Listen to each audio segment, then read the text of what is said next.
চেহারার মধ্যে ইমাদের ছাপ পাওয়া যায় কি যায় না? যারা নামাজি মানুষ হয় তাদের চেহারার মধ্যে তাকালেই বুঝতে পাওয়া যায় যে ওনারা অবশ্যই নামাজ পড়ে। আমার বন্ধু সকল, আজকে আমাদের ঘরের মধ্যে দেখান, প্রত্যেক ঘর আমরা আজকে ঘরের শুরু থেকে শেষ পর্যন্ত ইসলামিক কালচার, ইসলামিক ট্র্যাডিশন একেবারেই নেই। কোরআন আমরা মানে ঠিক, কিন্তু কোরআনকে আমরা বরকতের কিতাব, কোরআনকে আমরা কিসের কিতাব? সওয়াবের কিতাব হিসেবে রেখে দিয়েছি।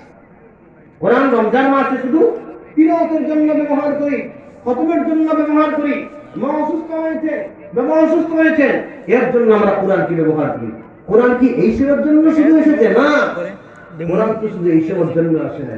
কোরআন এসেছে আপনাকে টেনে টেনে আল্লাহ আপনার কি করে দুনিয়া থেকে আপনাকে টেনে টেনে আল্লাহর জান্নাতে নিয়ে যাওয়ার জন্য। বলেন সুবহানাল্লাহ। তো কোরআন কেমনে আপনাকে টেনে টেনে নিয়ে যাবে? যদি আপনি কোরআন মতো চলেন। কি মতো চলেন?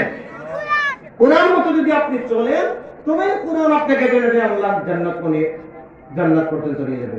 আমার বন্ধু সকল, আমি সেই কথা বলতেছিলাম যে আল্লাহ নবীকে বিভিন্ন গালাগাল দিয়েছিল তদন্তের সময়, এমনই যেমন পাগল, জাদুকর, এরপরে কি লেজ কাটা, নির্বংশ, বিভিন্ন গালাগাল দিয়েছিল। এই চ্যাপ্টার যদি এখানে পড়ি আমি আপনার শেষ করতে পারবো না। যে সময় সীমা দেওয়া হয়েছে এর ভিতরে আমি আপনার অনেক দিন অনেক দূর থেকে এসেছি।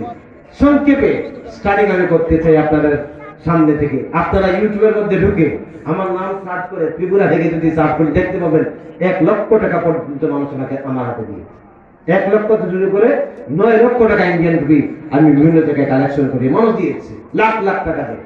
কারণ মাদ্রাসার তো আপনার কার জন্য দিবেন? মাদ্রাসার জন্য।